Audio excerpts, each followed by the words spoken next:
नमस्कार, मी निर्जलास kitchen and ब्लॉग्समध्ये सगळ्यांचं स्वागत करते।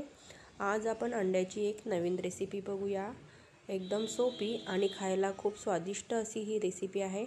त्यासाठी मी 5 अंडी उकळून घेतलेली आहे।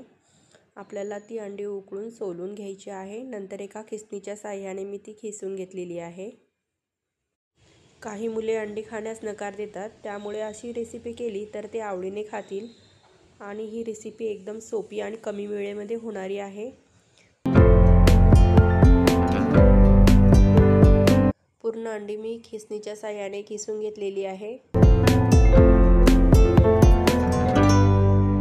मी येथे पॅन गरम करायला ठेवलेला आहे आणि त्यामध्ये 2 चमचे तेल घातलेले आहे।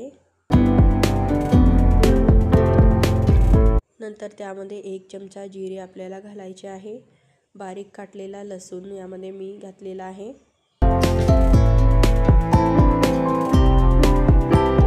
नंतर एक बारीक कापलेला कांदा आपल्याला तेलामध्ये चांगला परतवून घ्यायचा आहे।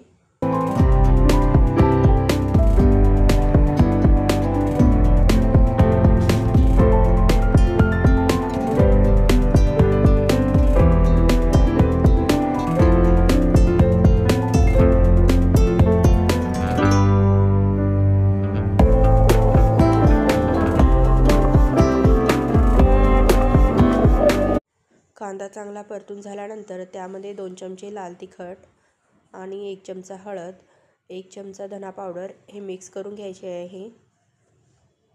या भाजीची सर्वात खास ट्रिक म्हणजे यामध्ये मी 2 चमचे पावभाजी मसाला वापरलेला आहे। यामध्ये आवर्जून पावभाजी मसाला घाला, चवीला खूप छान अशी ही भाजी तयार होते।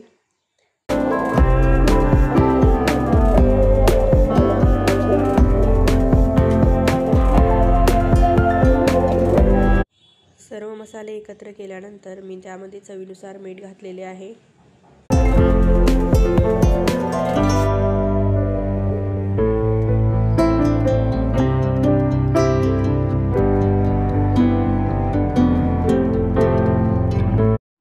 नंतर त्यामध्ये किसून घेतलेली अंडी आपल्याला मिक्स करून घ्यायची आहेत।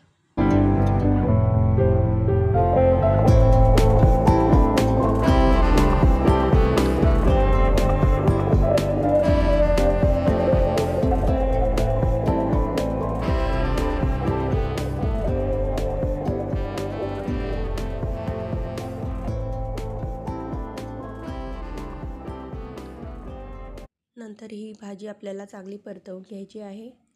तुमच्याकडे जर कोथिंबीर असेल तर तुम्ही वरतूनही या भाजीमध्ये कोथिंबीर घालू शकतात।